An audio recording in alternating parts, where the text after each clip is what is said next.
Karibu kusikiliza simulizi nzuri. Simulizi inakwenda kwa jina la Heshima Yako Mama.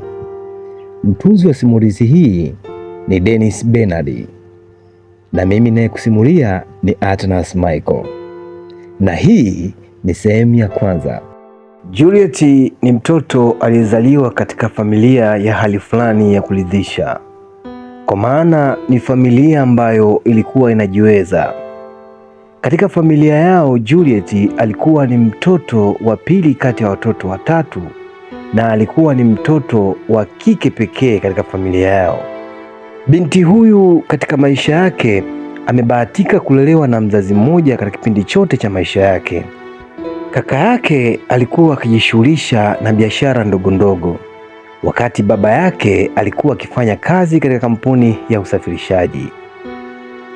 Wakati mama yake Juliet akiwa na mimba ya Juliet alipata matatizo mengi sana, kwa maana alikuwa akiishiwa damu mara kwa mara, hivyo ikawa ni mtu wa kushinda hospitalini kila inapoitwa leo. Baada ya ile hali kuzidi sana, mama huyu alishauriwa na daktari awe na kula vyakula vya matunda vinavyoweza kuongeza damu kama mboga za majani na matunda, ili kulinda damu yake na kumfanya amalize safari ya ujauzito salama. Japo ilikuwa ngumu sana kwake kwa sababu hakuzoea kufanya hivyo kabla, alijitahidi ili kufanikisha hadhima yake.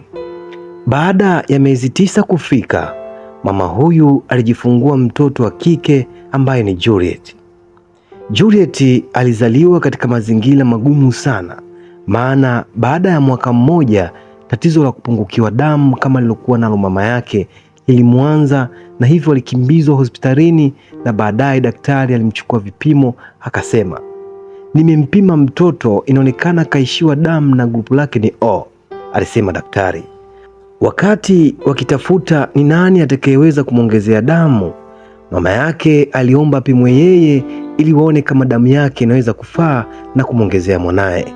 Baadaye daktari alimpima. Mama yangu, damu yako na yake zinaendana, lakini bado huna uwezo wa kumwongezea mwanao, vinginevyo tutamwokoa yeye halafu tutakupoteza wewe, aliongea daktari.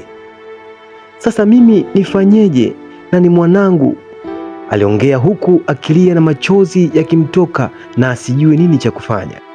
Katika kipindi chote hicho cha namna gani watamsaidia na kumwokoa mtoto Juliet, Juliet alikuwa amepoteza fahamu kabisa, na ikiwa ni siku ya pili toka alipokuwa katika hali hiyo, na baba yake alikuwa amesafiri nje ya nchi kikazi.